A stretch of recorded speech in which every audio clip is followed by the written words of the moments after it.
Look who showed up. I'm just creeping in. Hi, Queen. Hi. This Your was hair my look- interview that I'm you sorry. are I sabotaging. just can't handle it when someone else gets the spotlight. For a Here, second. come over here. I've always loved the chemistry between the two of you.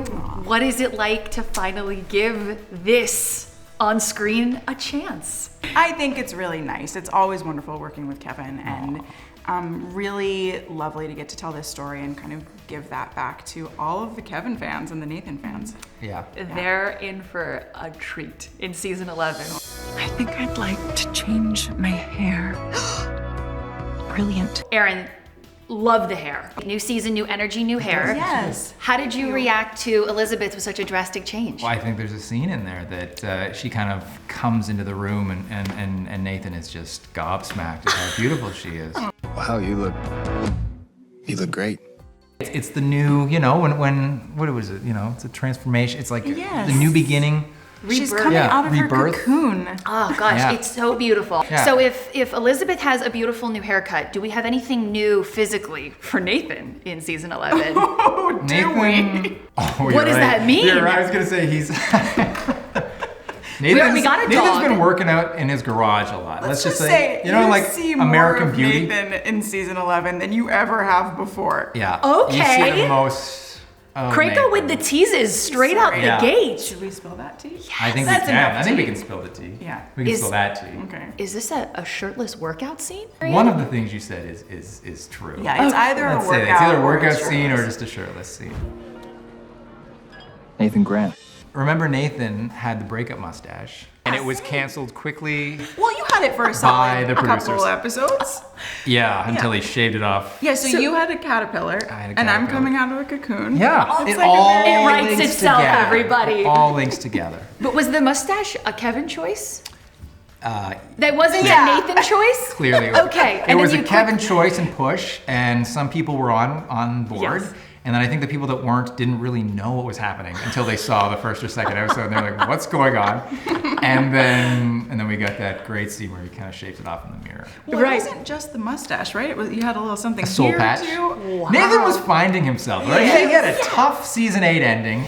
There's a change in the air and inside me. What we make of our lives is up to us. I've always loved the idea of Nathan and Elizabeth together. Do you like them as a couple? Do you think that they're endgame? I have always liked Nathan and Elizabeth as a couple. I think Nathan was created for Elizabeth. And I really feel like, you know, him not finding a place, him not finding a partner was deliberate. That, you know, he was meant to kind of just wander. Go on a while she was journey. going on a journey while she was kind of moving forward with Lucas. And I think it was always meant to be this, and that they were meant to be endgame. And I really like how it's been done. I have seen a lot of the fans do like these YouTube The edits. edits. Yes. And I watched one. Erin showed it to me the other day, and it was this like long arc to like a beautiful song. You know, that Of they- course. yeah. They're scored They're impeccably. scored amazing.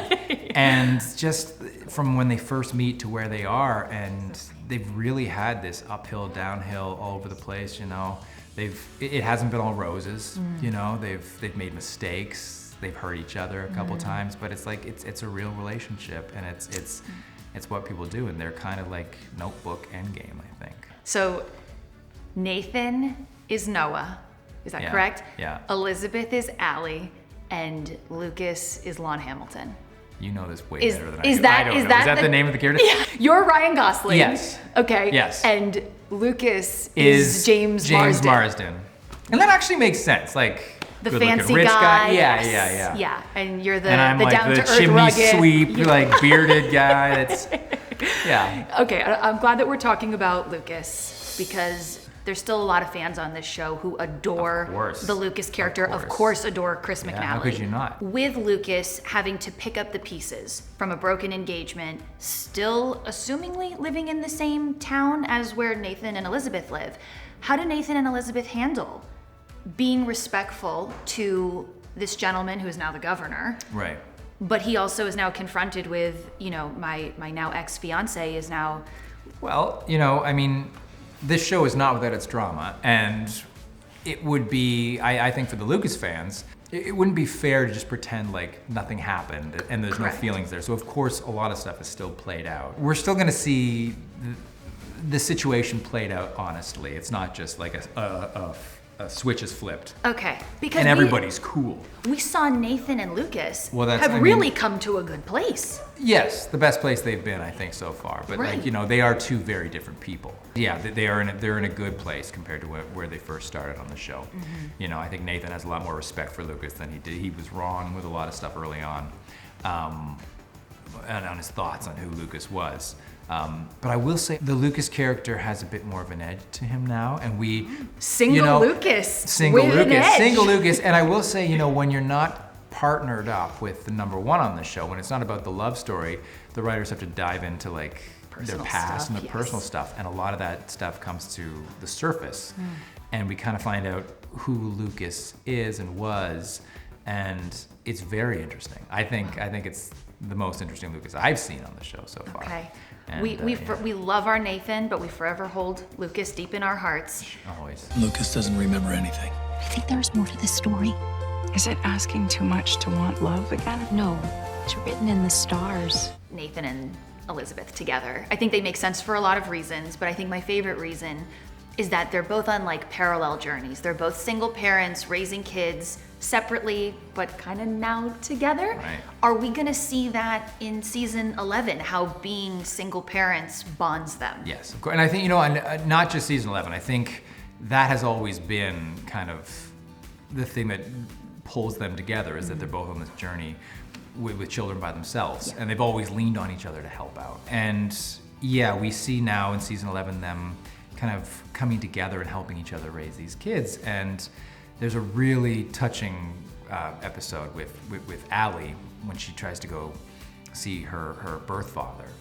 And she kind of, you know, Nathan doesn't want her to do it, and she gets mad at Nathan, and it's How could she get mad at Nathan? Well, He was because- the one who stepped up when I she know. needed that parent figure. I know, but that's what's so heartbreaking about it, because it's the parent knowing that the child's gonna get hurt doing this and trying to protect them, and them getting mad at them. And then, you know, Nathan kind of allows her to go, and then, you know, she gets her heart broken, and he's got to come and he's got to come and kind of hold her, and while she cries, and Elizabeth's there to help out as well, and it's a moving episode, and it's great for Jada too. Like it's a really big episode for Jada, who's only gotten better as the seasons go along. I don't have to tell you that this is a very dedicated group of fans Fan who base? watch the show. Really? Yeah, is that new to you? Were you Yeah. aware of the Hardy? Do you know about Is the that like, Hardys? they're called the Hardys? They're called the Hardys. Oh. They're a very loyal and passionate fan base who watch When Calls the Heart. Oh. You should check them out I'll sometime. look it up on Wikipedia. They're so passionate. They're so invested in these storylines. For anybody, I know. For I know. anybody who might be a little in their feelings about Nathan's love story, Elizabeth's love story, Lucas's love story, what's your message to the fans? My message is that I am sorry if anybody is hurt from That's sweet. the way that the story is being told. You know, that's not anybody's intention. The long term is always to tell a great story, tell a long story, and you know, this was the decision, and I really hope that you stay with us. You know, every character is inherently good on the show, and you know, just because somebody is not with somebody else, it doesn't mean that they're not an important character on the show, and that, you know, Lucas is a very big part of Hope Valley, and I don't think we'd have a show without Chris playing Lucas. So There's multiple heartbeats on this show. multiple heartbeats on this show. You know, it wouldn't survive without the cast. So I'm sorry if anybody is hurt, but I really think the show is moving to a really beautiful place, and I hope you stick around and watch it.